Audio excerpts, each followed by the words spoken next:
Hey, what is up, everybody? It is Dan from the Rebellious Noise Pro Wrestling channel, and I am back once again to lay the smackdown on NXT. So, this week on NXT, there were two incredible title matches. As you may have seen from the title of this show, Raquel Gonzales and Kushida successfully defending their championships.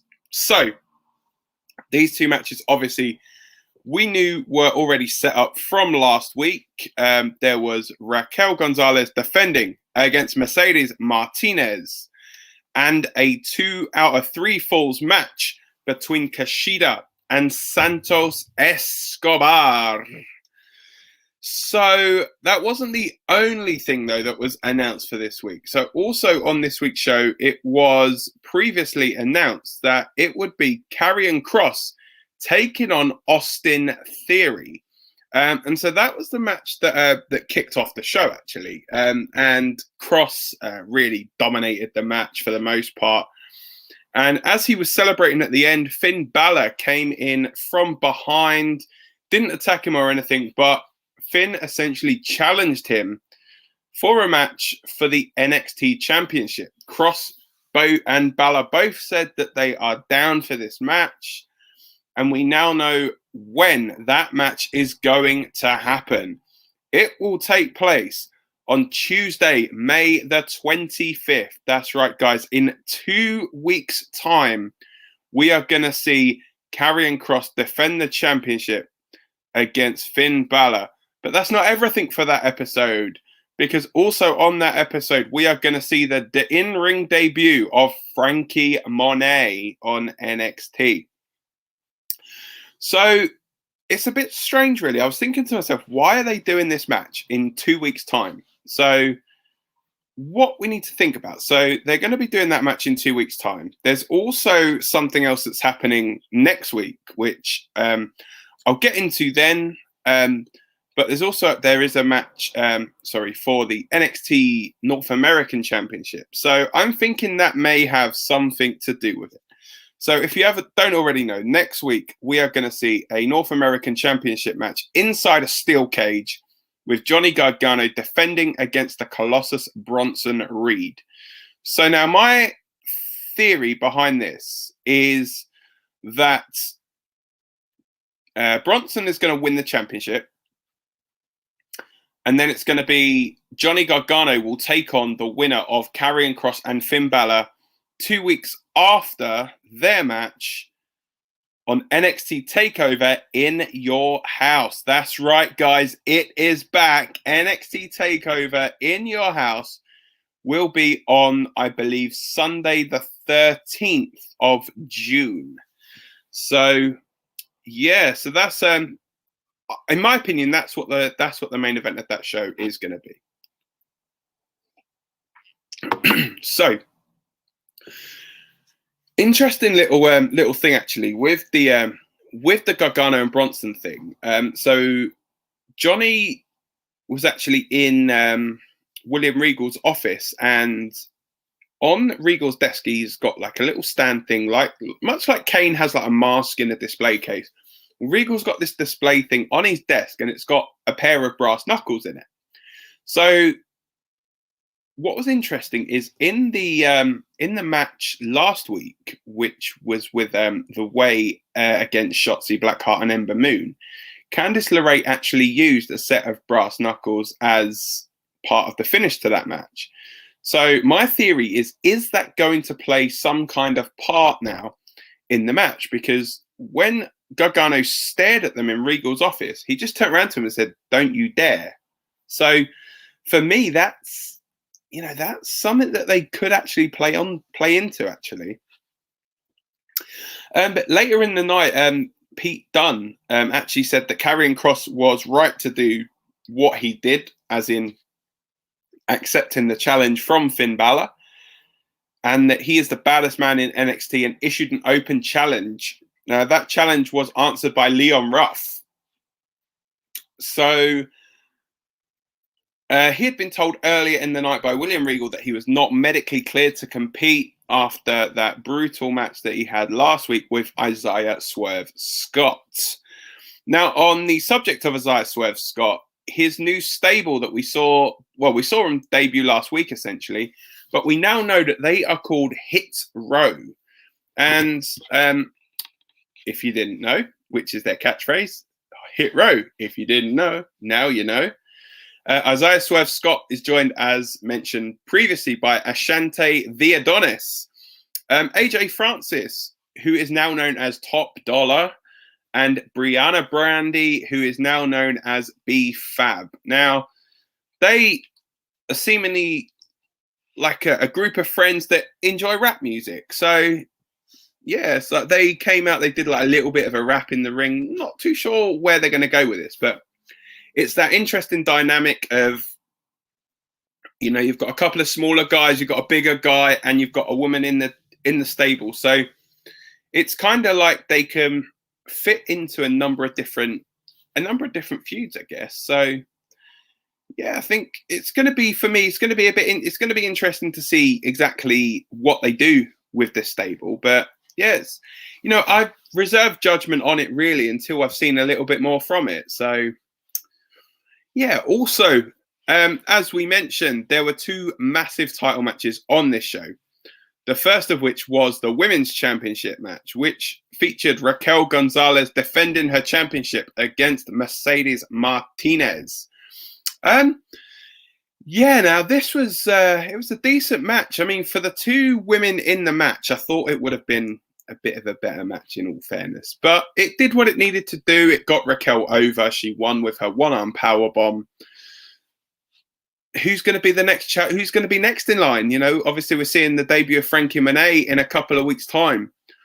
Or could it be the winner of the match that's also announced for next week? And that is Zoe Stark taking on Toni Storm. Yeah, so it's going to be obviously interesting to see where that plays out. Obviously, the two have been backwards and forwards feuding for a good few weeks now. They seem like they've got decent chemistry in the ring. I think it'll be a good little match. You know, I wouldn't be opposed to seeing either of them up against Raquel, in all fairness. So we also had a big return on this show.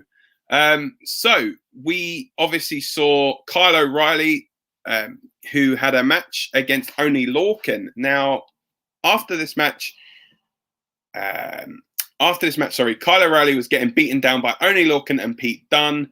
And who should come and make the save? None other than Bobby Fish.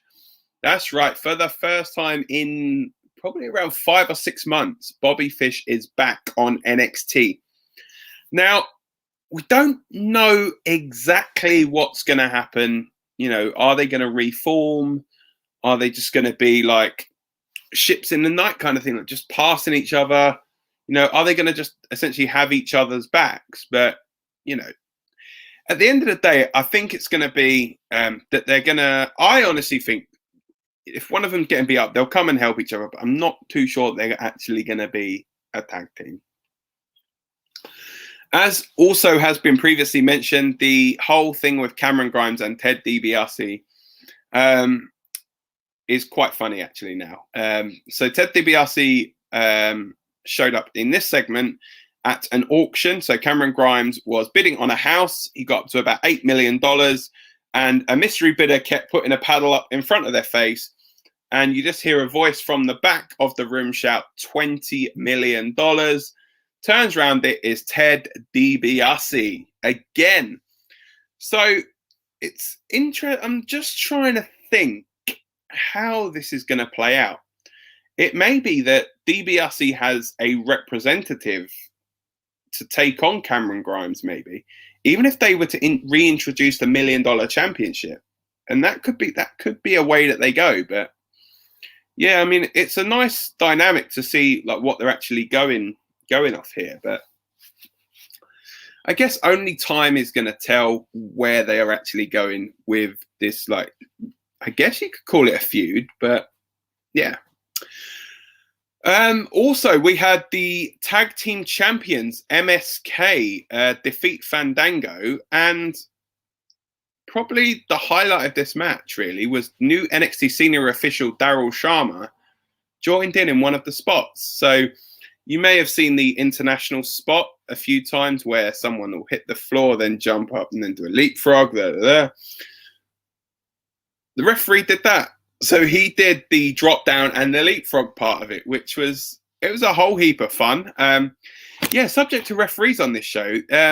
Obviously, there must be something going on with them, because they brought over what's his name, Sean Bennett from Raw. So you may have known Sean Bennett previously as the referee that Adam Pearce brought out when Nia Jax and Shayna Baszler showed up on NXT when they were defending the titles. I believe it was against Dakota Kai and Raquel Gonzales after they'd won the Dusty Cup. And so he was the main roster referee, essentially, that came out. And he actually refereed a couple of the matches on this show. So, you know, if it is that they were just shorthand and they got him in, or whether it is going to be something a bit more permanent. But, you know, watch this space kind of thing. You know, I'll keep you guys updated with what's going on there.